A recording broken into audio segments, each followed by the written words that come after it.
steer than say the Corvette or the BMW. Of course, engine hanging out over the back wheels. Oh, and he's been completely screwed up there by the 62 Ferrari, who looked like Mello looked like he was giving him room, and Pat Long's had a little go at him, a little nibble at him coming out, and that Mello doesn't like that, and he's got damage to the rear of the Ferrari. Well, this is getting a bit cantankerous out there, but I don't know what was going on. Mello seemed to give Pat Long room and then accelerated again up to the chicane at turn 5. Both drivers would get a penalty, and they'll have to start from the back. We want to cover both sides of that story, so we'll start first by heading down to the pits with Kelly Stavast and Jamie Mello.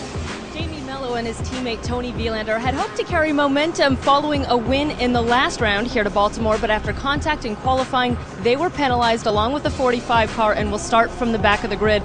Now, Jamie, what happened during that qualifying lap, and do you agree with those penalties? Well, first of all, I don't agree. Basically, coming out of the turn 4, I touched the wall and I lost my right mirror, and I just slowed the car down to check everything, and unfortunately Patrick was coming on his flying lap, and I had no place to go, so I was on the race line, and basically I disturbed his lap, and after turn 5, on braking to turn 6, he just touched me from the back and damaged my rear right rear, and I couldn't finish the qualifying. I don't agree with the decision, but it is what it is. So the race is starting in a few minutes, and we see what we can have.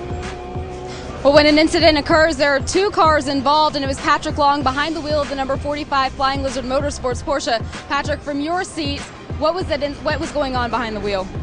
Well, street racing is tough and the action is always close, and yesterday's qualifying was no exception. The bottom line is we had some good flyers and a good race car underneath us, and I was hopeful for a front row starting position and just kept getting balked by traffic. And you know, under the past scenarios, not much has been done about blocking in the ALMS. And other scenarios, in other series, sometimes it's a 5 or a 10 grid position penalty, and I decided to communicate my displeasure, and you know, making a little bit of contact was not to try and take Jamie out. It was a first gear corner, and it was really just about voicing my displeasure. We go a long way back. I have a lot of respect for him and the Reezy guys, and I think all is understood. We shook hands and had a good morning at the drivers meeting, and now it's just about going out there and trying to win this race from the behind.